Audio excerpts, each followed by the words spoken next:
2 கட்சியுமே வந்து பிரச்சார ரீதியா பார்க்கணும்னா எவ்வளோ எஃபெக்டிவா செயல்படுறாங்க சார்? இல்லை எப்பயும் போல ஜெயக்குமார் அவருக்கு அங்கே ஆல்ரெடி இருந்ததுனால அந்த பக்கம் போய் பிரச்சாரம் இறங்கி போய் பண்ணிட்டு இருக்காரு.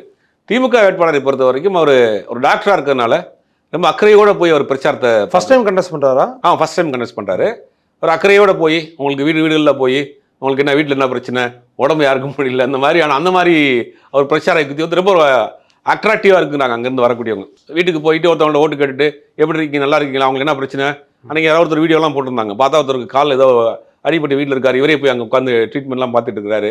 அப்புறம் அங்கே இருக்க மக்களுக்குலாம் ஒரு வாக்குறுதி கொடுக்குறாரு, என்னுடைய ஹாஸ்பிட்டல் ஒன்று இங்கே போட போகிறேன், அதில் வந்து உங்களுக்கு எல்லாத்துக்கும் சர்வீஸ் பண்ண போகிறேன், எனக்கு இந்த மாதிரி வாக்களிங்க அப்படின்னு அவர் கேட்குறாரு. ஒரு இளைஞராக இருக்கார், படித்தவராக இருக்கிறாரு, ஒரு புதிய முகமாக இருக்கிறாரு, ஒரு திமுக பேக்ரவுண்ட்லேருந்து வந்திருக்கிறாரு, அப்படிங்கிற ஒரு க்ளீன் ஹேண்டாக இருக்குது. அப்படிங்கிறனால அவருக்கு ஒரு செல்வாக்கு இருக்குது.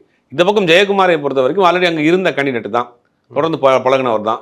அவர் நான் என்ன பண்ணேன், எனக்கு ஏன் போன முறை தோக்கடிச்சிங்க, எனக்கு திருப்பி ஒரு வாய்ப்பு கொடுங்கன்னு அவர் அந்த பக்கம் அவர் ஒரு பிரச்சாரம் இருக்குது. புதிய முகம், இளைஞர், ஒரு படித்தவர், டாக்டர் அப்படிங்கிறதுனால இவருக்கான இது வந்து கொஞ்சம் அதிகமாகவே அந்த தொகுதி முழுவதும் காணப்படுது.